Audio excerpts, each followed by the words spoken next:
Hi guys, this is Snorlax bringing you Wrestlemania review from Wrestlemania 28. Pretty good show, baby. Yeah. I'm kidding, guys. Mario Archer here with Snorlax, my guest host for this episode. Instead of Mario or Bowser or Link or Donkey Kong, we got Snorlax. So Snorlax, we had the same predictions. Yeah, and no, you put that finger down. It's not nice. Basically, we're going to start with the first match of the night. Sheamus versus Daniel Bryan, 18-second match. I was right with that one. Sheamus won, 18 seconds. And fallout from that this week was Daniel Bryan breaking up with his girlfriend, AJ, which we all probably saw coming, so, no big shocker there. Right after that, we had, Intercontinental Championship match. Cody Rhodes versus Big Show. Big Show won. Again, right. Nothing really special about that, except Cody Rhodes and Big Show going back and forth with more of those WrestleMania embarrassing moments. Match number 3 was Maria Menounos, maybe? I don't remember exactly. I'm just going to go off of the matches I can think of. Maria Menounos, Kelly pick up the win, of course. People knew it, guessed it, knew it already. It was no surprise. Kane versus Randy Orton, pretty good match. Kane won. Kane chokeslammed Randy Orton off top rope when he was going for that big RKO. Kane wrapped his fingers around his throat and slam right off the top rope. 1, 2, 3 over. Let's see, end of an era match. Now that's a big match right there, right, Snorlax? Yeah. Basically, end of an era. Undertaker is now 20-0 at WrestleMania. I was wrong, but honestly, who could have guessed that match? It was so close to call, but basically, WrestleMania was pretty good because of that match.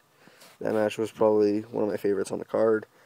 And basically, just the punishment they made them take. Like, Undertaker's back was completely scarred up from chair shots.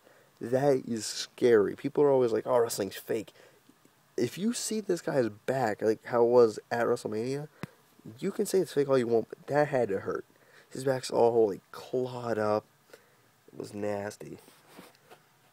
And Triple H took a sledgehammer shot to the face and then tombstoned. So he had to be helped out of the arena by Shawn Michaels and Undertaker. Match right after that, I think it was Teddy and Johnny.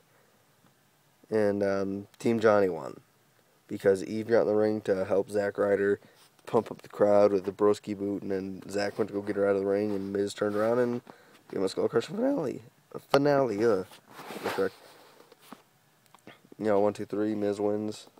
And fallout from that, Team Johnny is sitting there, like, getting special treatment. Team Teddy's been getting treated like crap.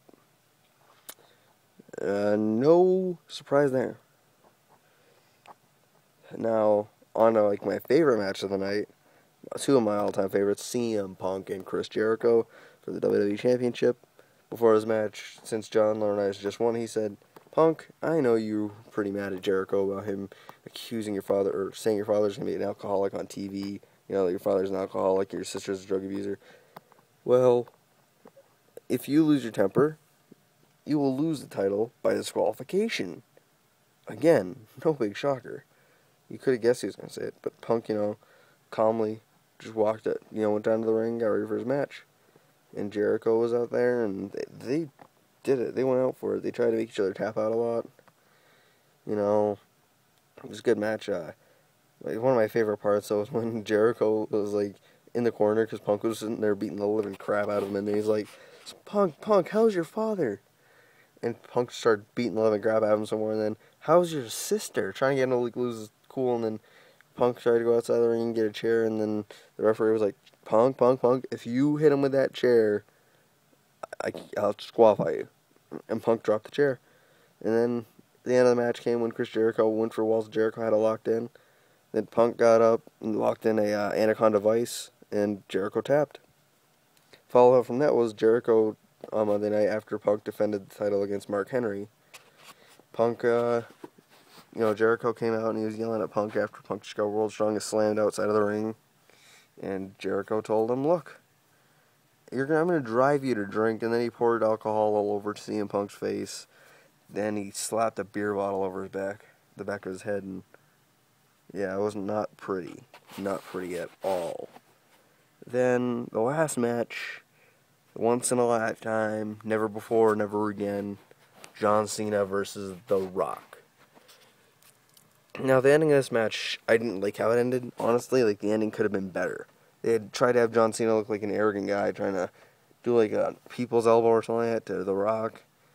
And right when Cena was coming back to about to hit the elbow, Rock stood up and gave him a rock bottom, pinned him, 1, 2, 3, was over.